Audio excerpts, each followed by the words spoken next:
우리 오늘 성경 말씀은 욥기 6장 8절에서 10절 말씀입니다. 욥기 6장 8절로 10절 말씀입니다.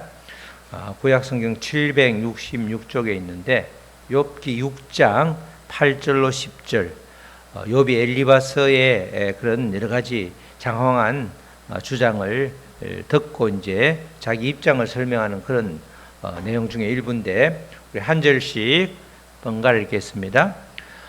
나의 간구를 누가 들어줄 것이며 나의 소원을 하나님이 허락하시랴. 이는 곧 나를 멸하시기를 기뻐하사 하나님이 그의 손을 들어 나를 끊어버릴 것이라. 다 같이요. 그러할지라도 내가 오히려 위로를 받고 거칠 줄 모르는 고통 가운데서도 기뻐하는 것은 내가 거룩하신 이의 말씀을 거역하지 아니하였습니다. 아멘. 그래서 오늘 제목은 주의 말씀을 붙들면 소망을 주십니다. 다 같이 시작. 주의 말씀을 붙들면 소망을 주십니다. 이런 제목이죠. 욥기의 초점이 욥이라고 하는 대단한 사람의 전기나 위인전이 절대 아니라고 그랬죠. 욥을 통해서, 욥기를 통해서, 그 기록을 통해서 모든 것을 주관하시는 분은 바로 하나님이시다. 하나님의 주권을 아주 정확하게 증거하는 그런 책이 바로 성경의 욥기입니다. 하나님은 욥을 두 번씩이나 서론 부분에서 1장에서 평가를 하고 있죠. 온전하고 정직하여 하나님을 경외하며 악에서 떠난 자다. 정확하게 욥기 1장 시작 부분, 그리고 또 중간에 시험을 당한 부분, 그 이후에 욥의 그 변함없는 신앙을 보고 하나님께서는 이미 욥을 온전하고 정직하여 하나님을 경외하며 악에서 떠난 자, 이렇게 반복해서 두 번씩이나 평가를 하고 있습니다. 욥기는 욥과 같은 사람, 이렇게 하나님으로부터 아주 최상의 평가를 받고 있는 이런 사람, 어찌 보면 원인 없이 이유 없이 고난을 겪을 수도 있다. 그것을 보여줌으로써 이 욥기의 전체적인 내용이 신명기 이전 창세기 때, 그럴 때와 그 역사를 같이 하는 그때 기록임을 다시 한번 보여주고 있죠. 우리가 3주 전에 제가 카톡으로 드렸는데 욥기의 전체적인 내용을 한번 복습하는 차원에서 다시 한번 그림을 보면 이렇게 되죠. 욥기가 크게 보면 변론과 판결 부분인데 1장부터 37장까지는 변론에 해당됩니다. 그죠? 1장 나오고 나서 37장까지 등장하는 그런 인물은 사탄이 등장하고, 그리고 욥의 새 친구들이 등장하고, 그게 욥의 새 친구들이 등장하는 게 4장부터 31장까지 이제 변론이 주고받게 되고, 그리고 32장부터 37장까지는 엘리후라고 하는 사람이 나타나서 또 변론을 합니다. 계속해서 그들의 주장은 욥이 고난받은 데는 이유가 있는데, 사탄은 복을 많이 주어서, 그래서 받은 복을 싹 뺏으면 분명히 하나님을 비방하고 하나님께서 돌아설 것이다, 이렇게 말하는 게 3장까지고, 또 새 친구들은 분명히 죄가 있기 때문에, 원인이 있는데 원인과 결과가 죄라는 원인 때문에 고난이라는 결과를 받게 된다. 그 고난 인과응보로 계속해서 아주 28장에 걸쳐서 계속해서 줄기차게 주고받고 긴 대화를 하죠. 그리고 또 엘리후는 욥이 고난을 주는 것은, 욥에게 고난을 주는 것은 하나님께서 교만하지 않도록 교육 훈련 차원에서 준다, 이렇게 다양한 주장을 하고 있습니다. 그게 이제 변론에서는, 변론이란 말이 우리가 법정에서 법정 용어죠. 그냥 이렇게 서로 주고받고 이러면서 내가 옳다, 너가 옳다, 이렇게 계속해서 주장하는데, 욥은 1장에서 이미 하나님께서 진단한 것처럼, 평가한 것처럼 아주 동방의 의인이었기 때문에 욥은 답답하기 그지없죠. 도대체 나는 내게서 물질을 많이 줘서 이렇게 감사하는 것도 아니고, 또 내가 죄 때문에 이렇게 내 고난이 찾아온 것도 아니고, 또 내가 동방에서 겸손한 자라고 또 그렇게 온전한 자라고 했기 때문에 교만이 방자한 것도 아닌데 왜 나를 자꾸 이렇게 몰아붙이느냐. 너희들의 고난을 원인을 진단한 게 다 틀렸다, 이렇게 계속 믿고 있기 때문에 그렇게 답답한 마음을 호소했죠. 그래서 제발 최종 결정권자인 하나님을 만나고 싶다 이렇게 말해가지고 이제 38장부터 하나님이 등장하게 되죠. 그래서 결국은 하나님의 뜻이다. 고난이라는 것은 하나님의 특별한 사랑의 표현이다. 이런 결론을 이제 얻게 되고 계속해서 주는 하나님의 질문을 통해서 욥이 깨닫게 됨으로써 이제 전체적으로 하나님이 하셨다. 하나님의 주권을 드러내는 꼭 원인과 결과가 있는 것이 아니라 고난이라는 것은 하나님의 온전한 계획 그 가운데에 우리가 훈련을 받기도 하고 때로는 여러 가지 내가 나로 인해서 고난도 생기지만 욥의 고난은 그런 성질이 아닙니다. 이렇게 결론을 짓는 겁니다.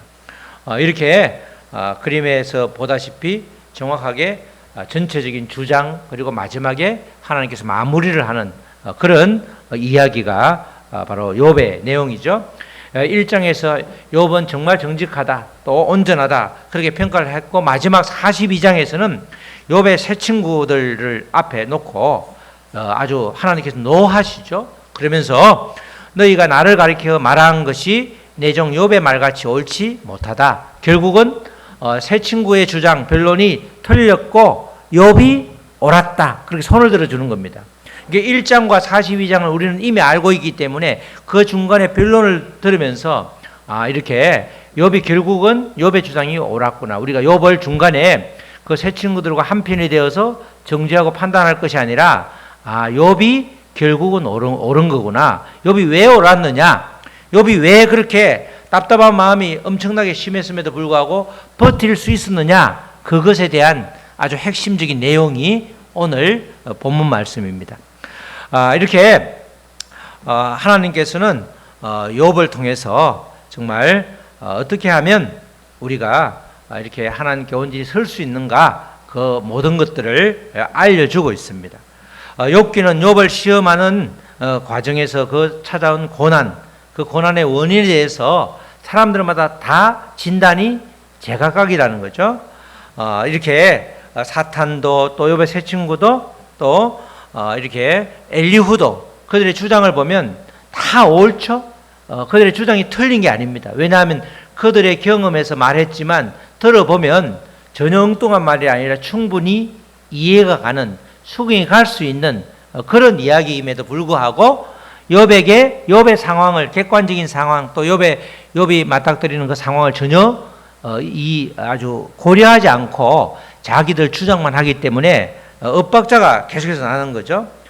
그들은 때로는 복에 대해서 때로는 이렇게 고난의 원인 죄에 대해서 또 때로는 여러 가지 이유로 이야기를 하지만 결국은 욥의 마음을 시원하게 하지 못하는 그런 결론에 도달하게 되는 겁니다.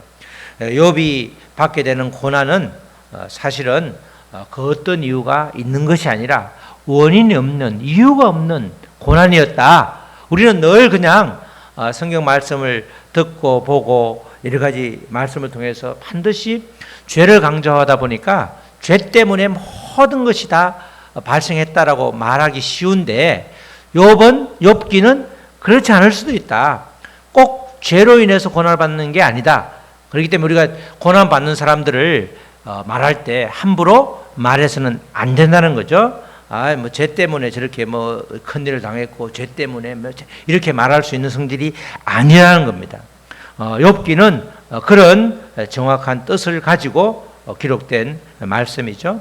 오늘 특별히 나눌 말씀은 욥의 친구 이제 첫 번째 친구, 세 친구 중에서 나이가 제일 많고 지혜롭다고 여겨지는 엘리바스가 욥기 4장 5장을 통해서 욥의 여러 가지 평가를 하죠. 욥이 고난받는 것은 이유가 있는데 너는 이러이러한 이유 때문에 지금 이러이러한 원인 때문에 이유 때문에 고난을 받고 있는 거다. 그러니까 빨리 하나님께 돌아가서 하나님을 찾으라 이 말을 회개하고 돌아가라 이렇게 자꾸 이야기하는 거죠.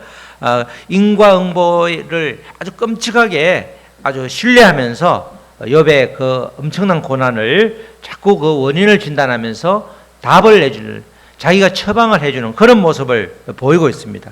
특별히 욥을 잘못 진단한 아주 구절 중에 하나가 엘리바스가 말한 욥기 5장 2절이죠. 5장 2절을 보면 다 같이 시작. 분노가 미련한 자를 죽이고 시기가 어리석은 자를 멸하느니라. 이 말이 무슨 말이에요? 욥의 분노 때문에 고난을 받고 있고 욥의 시기 때문에 고난을 받고 있다. 그죠? 1장에 하나님께서 두 번 평가한 것처럼 온전하고 정직해서 하나님을 경외하고 악에서 떠난 자라고 그랬는데, 그러면 하나님이 눈이 멀어서 그런 말을 했느냐? 두 번씩이나. 아니죠. 분노, 시기 이런 표현은 이제 깝깝해서 정말 욥이 3장에서 나 차라리 안 태어났으면 좋겠는데, 차라리 그냥 내가 태어나지 않고 그냥 우리 어머니 아버지가 나를 그냥 안 가졌으면 좋겠는데 그날이 그냥 없었으면 좋았을 텐데 이러면서 자기 하나님을 원망하는 것이 아니라 너무너무 괴로우니까 자기 신세 한탄을 하는 걸 보고 아마 이렇게 추론했던 것 같은데, 진단 자체가 정확한 진단이 아니라는 걸 알 수 있습니다. 욥의 분노와 시기로 인해서 고난을 받는다. 이게 고난의 원인이 결국은 욥이 지은 시기와 분노라는 이 죄 때문에 지금 고통을 받고 있다. 이렇게 말하는 거죠.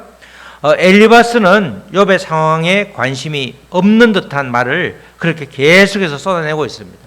우리가 구약 성경을 보면 대표적으로 굉장히 큰 고통을 받았던 선지자 중에 한 분이 에레미야거죠. 에레미야가 돌에 맞기도 하고, 참 에레미야도 뭐 자기는 하고 싶지 않았는데 하나님께서 계속 말씀을 넣어주니까, 예언이란 말이 그런 말이잖아. 말씀을 자꾸 나한테 맡겨주니까, 미리 예가 아니고 예언서 할 때는 다 맡길 예. 말씀을 맡겨주신 것을 선포한다는 뜻이 예언이 예언. 우리가 포호텔이 아니고 은행에 돈을 맡기듯이 말씀을 자꾸 맡기니까 네가 선포해 그러니까 안 할 수가 없는 거야.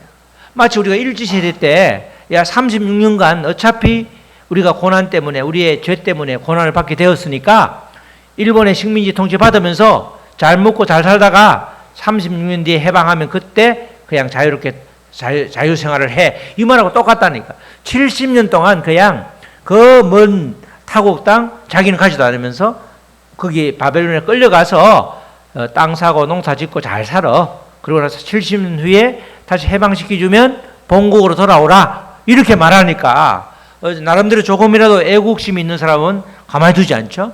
그러니까 돌팔매질하고 구덩이에 집어넣고 확 홀딱 뺏겨가지고 돌아다니게 만들고 오만 수치를 다 주는데, 그 에레미야가 그의 죄 때문에 그런 고난을 받는 건가요? 아니죠. 마찬가지 돌에 맞아 죽는 서대반도 바울이 기획했다고 여겨지지만 그 순교의 현장, 왜 순교를 당하죠? 그가 죄 때문에. 마찬가지 바울도 마찬가지죠. 바울도 그냥 전도하다가 돌에 맞아서 완전히 죽어 있는 것 같아서 그냥 끌고 성문 밖으로 끄집어냈는데 다시 정신 차리고 기어 들어가서 예수를 전하는 그 사람의 모든 고난이 자기의 죄 때문인가? 아니죠. 그러니까 그 대표적인 사람 몇 사람을 봐도 죄 때문에 고난을 받는, 죄 때문만이 고난을 받는 게 아니다. 고난의 원인이 죄 때문만은 아니다. 그거는 명확하게 알 수 있는 그런 대목이 되는 것입니다. 정말 이렇게 엘리바스의 그런 진단 자체가 아주 전혀 상황을 이해하지 못하는, 그래서 욥을 이해해주는 세 사람, 맨 처음에는 일주일 동안 밤낮을 가리지 않고 정말 눈물을 흘리면서 옆에 가만히 있어줄 때는 정말 위로가 됐는데, 그 다음에 욥이 한마디 한 다음에 돌변해서 그렇게 길고 긴 아주 30여 장에 걸쳐서 그렇게 말하는 그들을 보면서 욥이 너무너무 답답해서 이제 한마디 하는 게 오늘 읽은 8절 9절 말씀입니다. 나의 간구를 누가 들어줄 것이며, 이때 간구는 3장에서 정말 제발 차라리 나를 데려가라, 내가 왜 태어났는지 모르겠다 이러면서 자기 신세 한탄하는데 그의 간구를 누가 들어줄 것이며, 나의 소원은 정말 이 땅을 떠나고 싶은 소원을 하나님이 허락하시랴? 허락하지 않는다는 거죠. 답답하다는 말이에요. 사람들이 이렇게 친구라고 와서 이렇게 계속해서 자기의 상황은 무시하고 너 죄 때문에 이렇게 고통받는 거니까 빨리 회개해 이러니까 좋은 맞는 말 같은데 자기 상황을 맞지 않는, 그래서 답답한 마음을 이렇게 토로하는 거죠. 이는 곧 나를 멸하시기를 기뻐하사 하나님이 그의 손을 들어 나를 끊어버릴 것이라. 차라리 이 땅에서 정말 없어지고 싶은 그런 마음, 답답한 마음을 이렇게 아주 토로를 하고 있는 것입니다. 아무리 생각해도 욥은 고난을 받게 된 원인이 따로 있는 것 같은데, 엘리바스가 초지일관 죄 때문에 고난을 받았다. 시기와 분노와 여러 가지 그런 죄의 아류, 죄 때문에 고난을 받았기 때문에 빨리 하나님을 찾고 하나님께 회개해라 이렇게 주장을 하니까 그 말이 수긍이 안 되니까 굉장히 말이 어려웠던 겁니다. 사실 우리의 인생이 그렇게 단순하지가 않죠. 정확하게 진단해서 답을 탁탁 처방하기가 쉽지 않습니다. 근데 우리는 이렇게 고난을 당하고 있는, 고난을 겪고 있는 사람들에게 의외로 아주 얕은 경험과 지식으로 처방을 하려고 하는 경우가 굉장히 많습니다. 우리 고난은 사실은 굉장히 주관적이죠. 고난은 굉장히 주관적인 겁니다. 예를 들어서 우리가 느끼는 게, 내가 독감에 걸렸어, 그죠? 독감에 걸렸으면 굉장히 고통스럽죠. 내가 걸린 독감이 옆에 암 걸린 사람이 받는 고통은, 그 사람이 받는 고통은 굉장히 크지만 그 옆에 있는 암 걸린 사람을 옆에 두고도 내 독감이 나는 더 힘든 거야. 그런데 그죠? 차마 표현을 못하는 거죠. 나도 힘들어라를 말을 못하는 거야. 암 걸린 사람을 옆에 두고, 이 사람은 죽음을 목전에 두고 있는데 독감은 어차피 독감으로 이렇게 죽는 사람은 많지 않기 때문에 이게 나을 병인데도 불구하고 너무 힘든 거예요. 고난은 굉장히 주관적인 거야.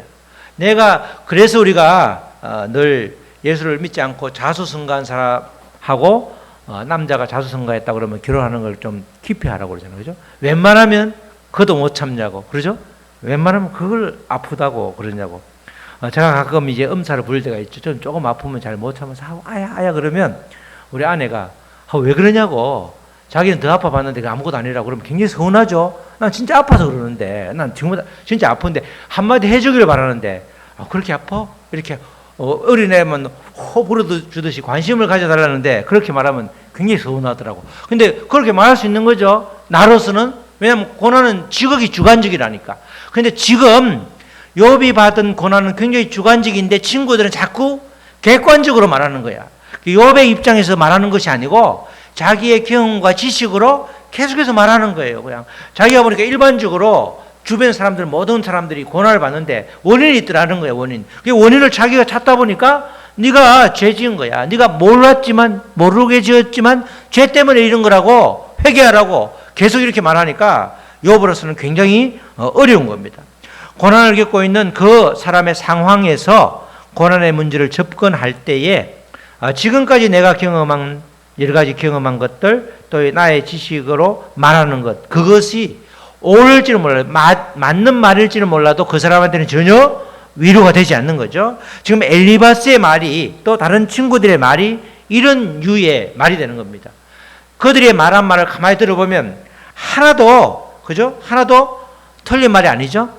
틀린 말이 아니란 말입니다. 우리가 기업 신방할 때 자주 받는 거 있죠? 내 시작은 미약하지만 내 나중은 창대하리라. 바로 8장에 빌닷이라고 하는 친구, 4장 5장에 지금 엘리바스, 6, 7장이 욥이 말하고 8장에 빌닷이 다시 또 이제 이어서 말하는데, 빌닷이 말할 때 사람이 청결하면, 그죠? 사람이 청결하고 말씀에 순종하면 너 시작은 미약하지만 나중에 창대하리라. 결국은 욥에게 위로를 해주는 말이 아니고 뭐죠?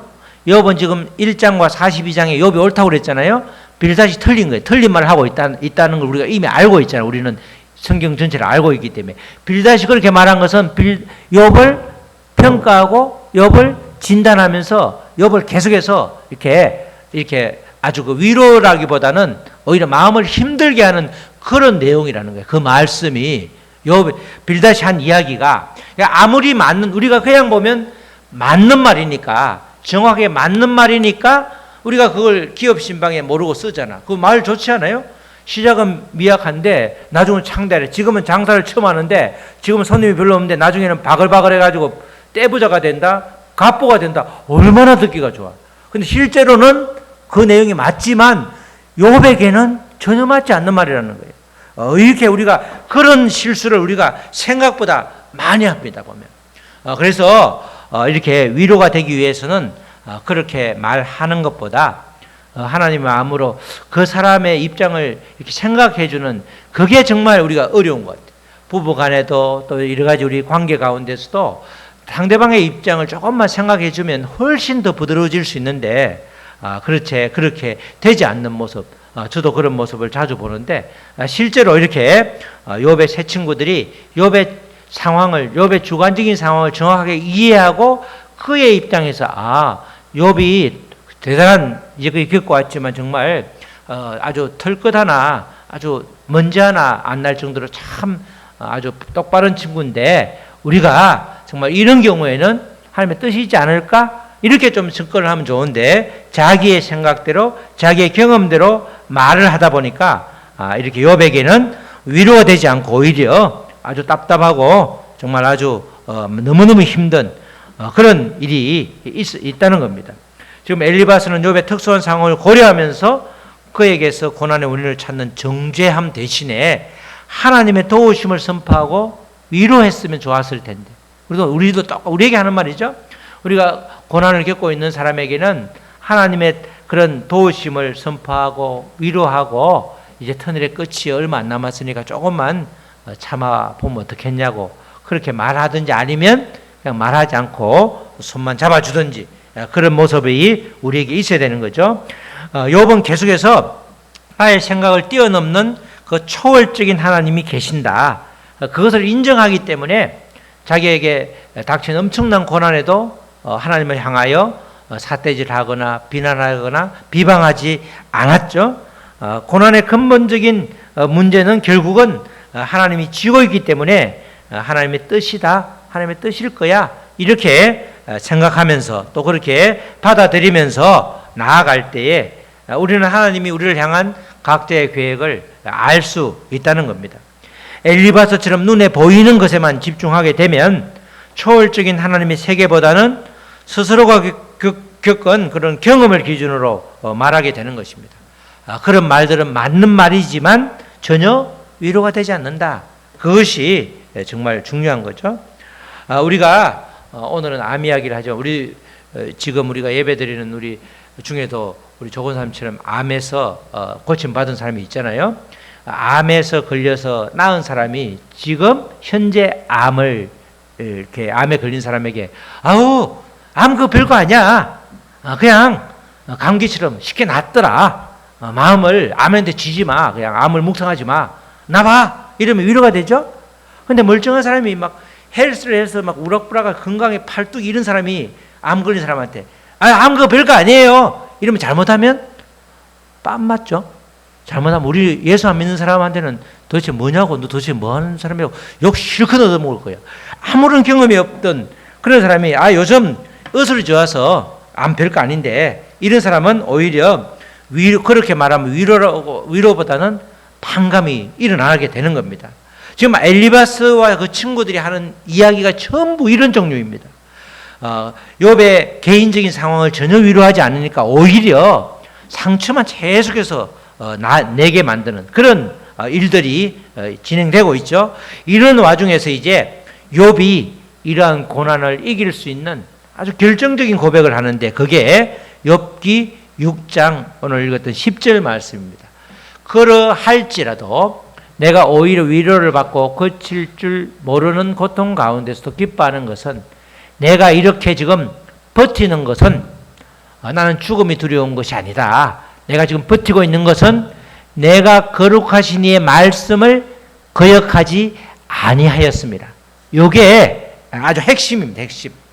욥이 극심한 고난을 받는 가운데 버틸 수 있는 것은 그가 말씀을 잘 지켰기 때문이다.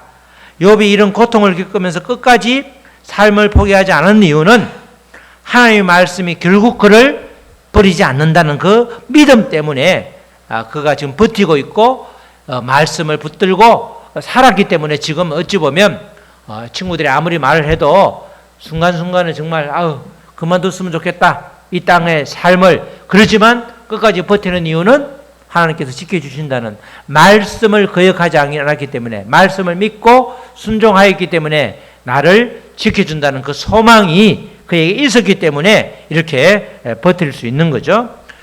도대체 하나님의 말씀이 어떻길래 이렇게 욥이 고백을 할까? 우리가 말씀에 대해서 잘 나와 있는 게 히브리서 4장 12절 13절 말씀이죠. 하나님의 말씀은 살아있고, 말씀이 살아있는 거예요. 그죠? 활력이 있어. 말씀이 죽은 말씀이 아니라 말씀이 살아있는 게 굉장히 중요한 거죠. 내가 말씀을 붙들고 있으면 말씀은 살아있는 힘이 있기 때문에 나를 고난 가운데 끄집어내 준다는 거예요. 나의 상처를 말씀이 치료해 준다는 말이죠. 마데카솔보다 만 배나 효과가 있다는 거예요. 말씀은 살아있고 활력이 있어 좌우의 날선 어떤 것보다 예리하여 혼과 영과 관절과 골수를 찔러 쪼개기까지 하며 또 마음의 생각과 뜻을 판단하나니 말씀이면 충분하다. 말씀은 만병통치할 것 같다는 겁니다. 지으신 것이 하나도 그 앞에 나타나지 않음이었고 말씀으로 천지를 지었다는 거죠.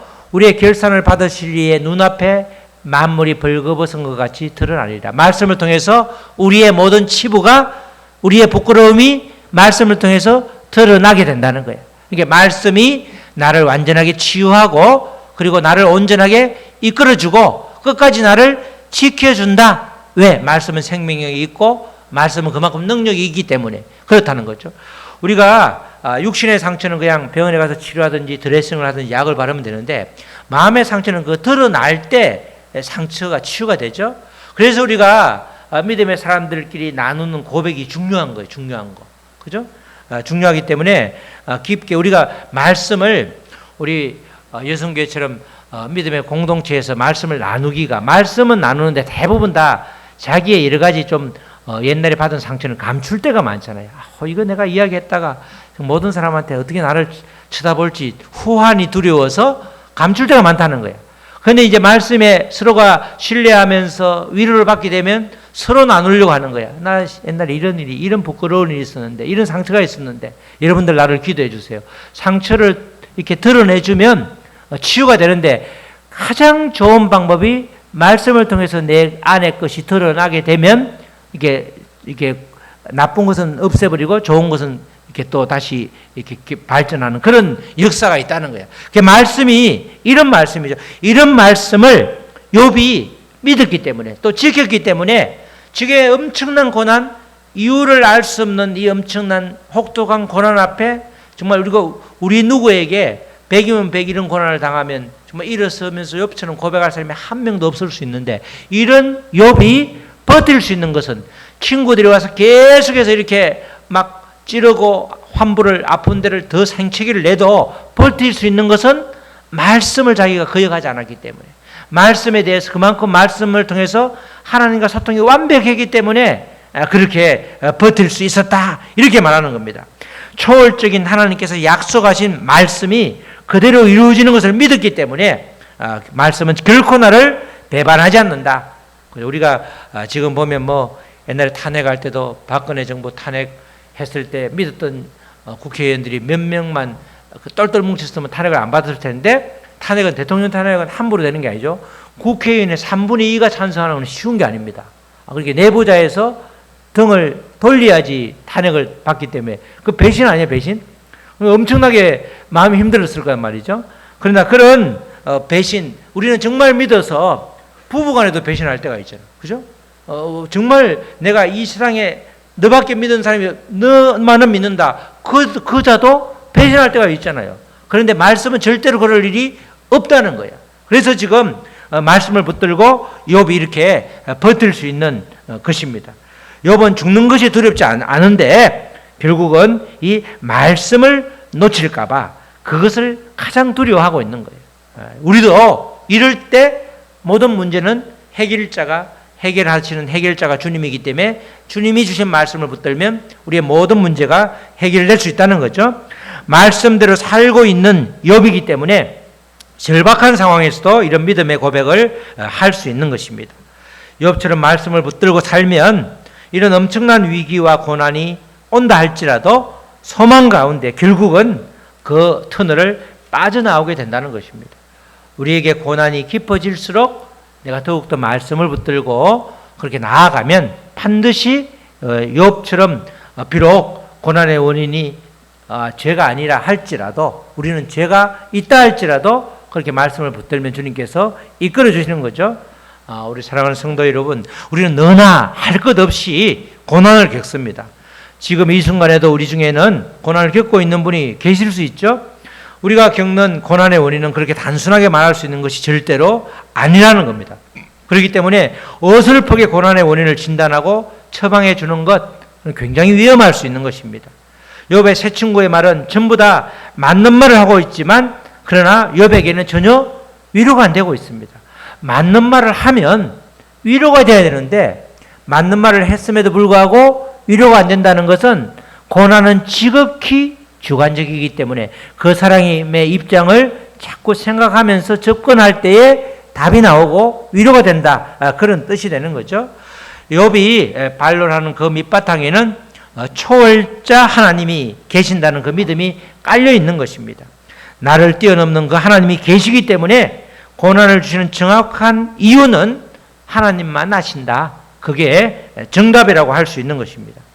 특별히 고난 가운데 이렇게 욥이 버티는 것, 버틸 수 있는 힘, 그거는 바로 말씀이기 때문에 우리도 이 소망이 되는 말씀을 붙들고 살면 정말 이 땅에서 나도 고난에서 빠져나올 수 있고 또 그리고 다른 사람이 겪는 고난도 우리가 그 고난을 당하는 사람에게 위로가 될 수 있는 그런 우리가 된다는 것입니다.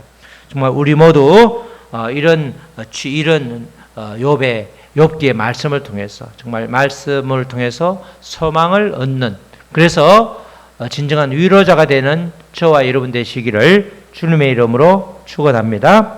아멘. 우리 말씀 붙들고 간단히 기도한 다음에 성찬식 하도록 하겠습니다. 우리 다 같이 기도하시겠습니다. 하나님, 정말 나의 고난, 이것을 그 원인을 우리가 또 다른 사람의 고난의 원인을 내가 아버지 진단하고 처방을 내리려는 마치 하나님인 것처럼 그런 자세를 취했던 것을 아버지 회개합니다. 이제는 온전히 아버지 고난을 겪고 있는 또 그 사람들을 향해서 진정한 주님의 위로자가 될 수 있도록 우리를 이끌어 주시옵소서. 우리 다 같이 기도하시겠습니다. 하나님 아버지 감사합니다. 욥이 말씀을 거역하지 않음으로 인해서 결국 말씀을 붙들었습니다. 말씀이 소망임을, 말씀을 붙들면 하나님께서 소망을 주시는 것을 깨닫고 초월자 되시는 나의 이성과 생각을 뛰어넘는 그 하나님의 놀라운 섭리를 아버지 인정하고 아버지 믿음으로 아버지와 붙잡고 살아갔습니다. 그 결과 욥은 아버지 그 고난의 원인이 없지만 그러나 그 고난을 받고 있는 욥은 결국은 헤어나올 수 있고 또 하나님을 더 신실하게 믿는 아버지 토대가 되었습니다. 우리도 아버지 우리가 받고 있는 또 받았던 고난을 통해서 그 아버지 짧은 얕은 아버지 경험으로 다른 사람을 아버지 도와준다, 또 진단한다, 평가한다 이렇게 말하면서 정죄하지 않도록 오히려 하나님의 위로자가 될 수 있도록 우리를 이끌어 주시옵소서. 지혜로운 입술을 허락하여 주시옵소서. 하나님 아버지 감사합니다. 주의 말씀을 붙들면 소망을 주십니다.